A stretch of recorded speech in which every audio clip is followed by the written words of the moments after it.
Meron akong nilaga na sapang. Ito ay nakukuha sa bukid. Babalatan ko siya at ilalaga ako sa niyog.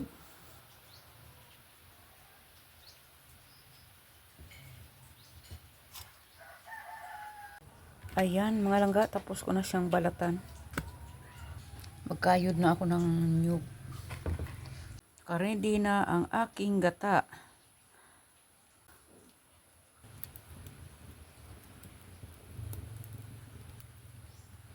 Kumukulog na yung aking gata. Pwede na ihalo yung sapang.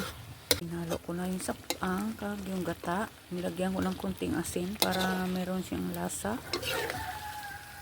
Hintayin na lang natin na tumuyo yung gata sa sapang. Mabango na siya. Ayan. Konting-konti na lang yung gata. Ang bango. Sapang nilaga sa gata. Ayan, yung tuyo na siya. Ready to eat na. Kunin natin sa apoy. Tara mga langga, kain na tayo. Ito yung patatas namin dito sa probinsya. Thanks for watching mga langga. Bye-bye.